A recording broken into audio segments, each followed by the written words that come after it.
Sir एक खबर आई और उसके बाद बड़ी मुख्तलिफ किस्म की स्पेकुलेशन होना शुरू हो गई। अमेरिका, रशिया और चाइना के बाद इंडिया दुनिया का चौथा ऐसा कंट्री बन चुका है जिसने हाइपरसोनिक मिसाइल। नमस्कार दोस्तों, मैं हूं लल्लन और आप देख रहे हैं मेरा यूट्यूब चैनल।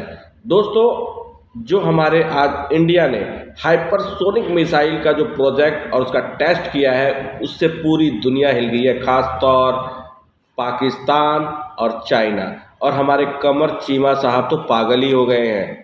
दोस्तों, आरजू जी भी पागल हो गई हैं। आरजू जी ठीक बात करती हैं, बट फैक्ट के ऊपर भी बात करती हैं, लेकिन कमर चीमा साहब तो ऐसे जल के राख हो गए कि आप पाकिस्तानी करेंगे क्या। उनके पास ये टेक्नोलॉजी है नहीं, मदरसों में टेक्नोलॉजी बनती नहीं।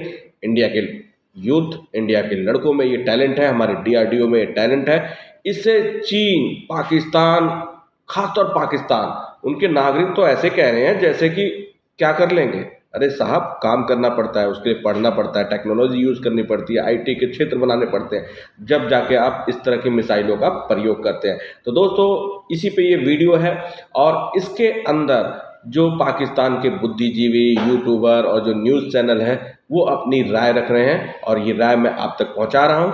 यदि मेरी ये वीडियो अच्छी लगे तो प्लीज़ मेरे चैनल को लाइक एंड सब्सक्राइब करना बिल्कुल मत भूलिएगा। ऐसे ही मैं मज़ेदार वीडियो आपको और आपके लोगों के पास पहुंचाऊंगा। मिलता हूं नेक्स्ट वीडियो में, जब तक।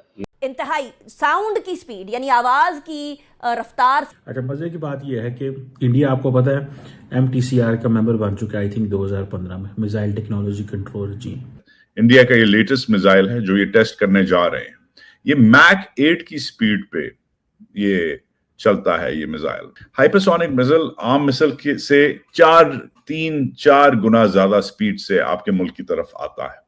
तो अब इस सूरत हाल के अंदर भारत क्या कुछ कर सकता है मजीद, जिसके लिए हमें तैयार रहना चाहिए या हमें उस पर ज्यादा फोकस करना चाहिए? हाइपरसोनिक मिसाइल जब चलाएगा इंडिया, इसका मतलब है आपके पास वक्त नहीं होगा उसको रोकने के लिए, इवन उसको एक्सपेक्ट करने के लिए। रिएक्शन टाइम आपका कम हो जाएगा। इसमें पाकिस्तान अगर लॉन्ग रेंज मिसाइल की तलाश में निकलेगा तो पाकिस्तान के लिए सैंक्शंस हैं। इंडिया निकलेगा, ये इंडिया लॉन्ग रेंज मिसाइल्स बना रहा है तो कोई मसला नहीं है। अच्छा, वहीं पर जहां ये खबर है तो हम जानते हैं कि चाइना और जो इंडिया है उसकी राइवलरी है, लेकिन पाकिस्तान और इंडिया के भी ताल्लुकात तो कोई ऐसे खुशगवार तो नहीं रहते। तो इंडिया की तरफ से जब भी कोई ऐसा कदम उठाया जाता है तो पाकिस्तान को एक कंसर्न शो होता है कि ये जाहिर है कि ये अलार्मिंग सिचुएशन होती है पाकिस्तान के लिए कि ये जो है ये पाकिस्तान के खिलाफ ना कहीं इस्तेमाल किया जाए ये वाला असलहा। और क्योंकि आपके बड़े बड़े शहर नजदीक हैं हिंदुस्तान से, कराची साथ ही लगता है, गुजरात के लाहौर साथ ही लगता है, पंजाब के, तो उस हिसाब से आपका रिएक्शन टाइम कम हो जाएगा जब मैक 8 की स्पीड से ये मिसाइल आपके ऊपर आएगा। मतलब ये है कि दुनिया में सिर्फ 4 ऐसे कंट्रीज हैं जिनके पास अपने खुद के हाइपरसोनिक मिसाइल हैं। भाईजान, हमारे पास जज्बा बहुत है। और भाई फिर अभी वो यही बात है, जज्बे से हम, जज्बा है तो क्या? जज्बा इसलिए है कि जो पढ़े लिखे वो तो कुछ कर रहे नहीं। अच्छा, जो अनपढ़ है वो उनमें जज्बा है, ठीक है, वो क्या कर सकते हैं? कुछ भी नहीं। कि आपको कंप्लीट टारगेट करके आपकी कंप्लीट जो जिसे कहते हैं ना, आपको सफाई हस्ती से ही वो ख़त्म करने की कोशिश करते हैं।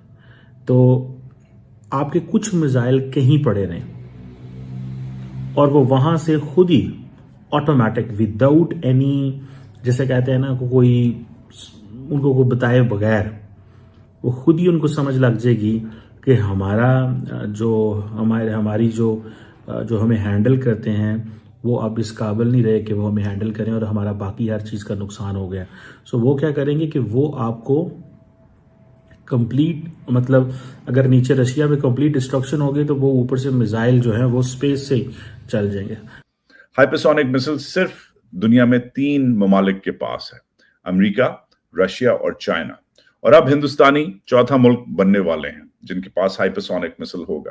हाइपरसोनिक मिसाइल जब चलाएगा इंडिया, इसका मतलब है आपके पास वक्त नहीं होगा उसको रोकने के लिए, इवन उसको एक्सपेक्ट करने के लिए। रिएक्शन टाइम आपका कम हो जाएगा। और क्योंकि आपके बड़े बड़े शहर नजदीक हैं हिंदुस्तान से, कराची साथ ही लगता है, गुजरात के लाहौर साथ ही लगता है, पंजाब के, तो उस हिसाब से आपका रिएक्शन टाइम कम हो जाएगा जब मैक 8 की स्पीड से ये मिसाइल आपके ऊपर आएगा। तो इंडिया तो तैयार हो गया है। ये साफ संकेत है कि भारत दिसंबर की पहली या दूसरी तारीख को ध्वनि हाइपरसोनिक मिसाइल का गेम चेंजर टेस्ट करने वाला है। इस बार भारत ने ये कदम अचानक उठाया है क्योंकि सिर्फ 6 दिन पहले नोटम जारी किया गया ताकि चीन चाहे तो भी अपने जासूसी शिप भेज ना पाए।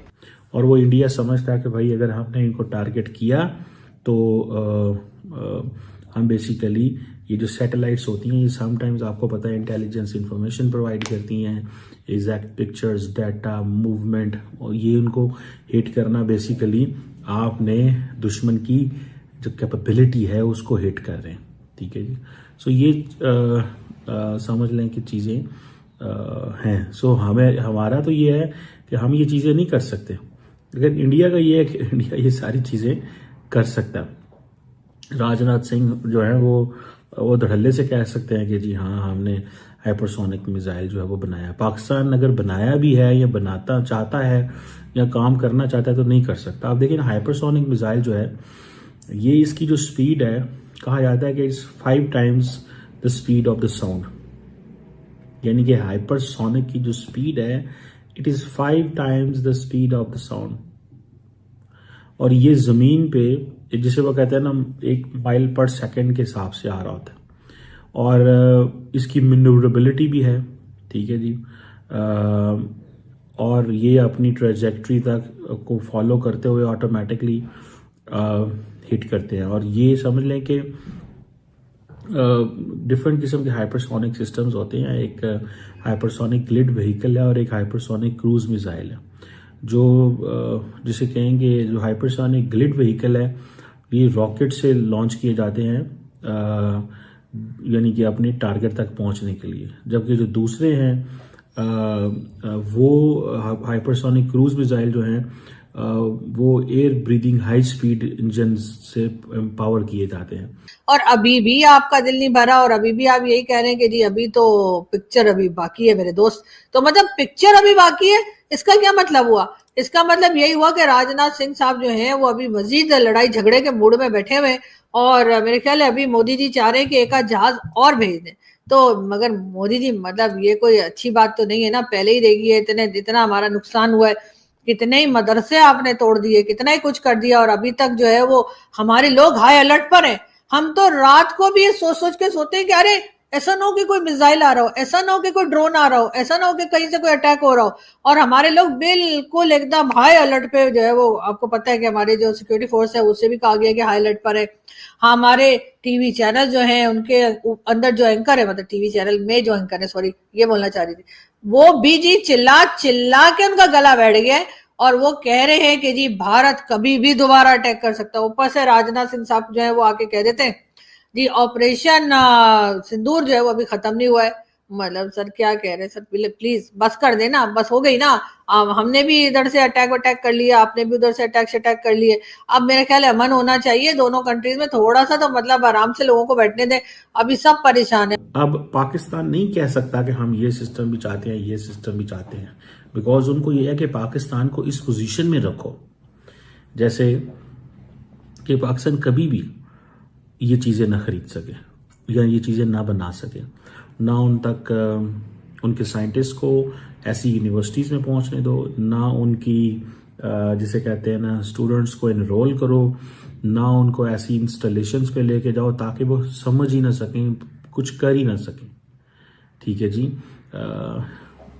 सो ये इंजीनियरिंग एंड फिज़िक्स की गेम है। सो जो लोग इंजीनियरिंग एंड फिज़िक्स में अच्छे हैं वो इन चीज़ों में कर सकते हैं और ये चीज़ें बना सकते हैं। बहरहाल इसके जो बेसिक ऑपरेशंस हैं, कम्युनिकेशन हो या बाकी चीज़ें हों, ये एक बड़ी चीज़ है। देखिए आपने जब सिस्टम बनाया आपने उस सिस्टम को कनेक्ट रखना है और उसके ऑपरेटर के साथ, डिसीजन मेकर के साथ, थ्रू कम्युनिकेशन और सेंसर सिस्टम के साथ। तो ये चीज़ें हैं। मुझे this is what I find out.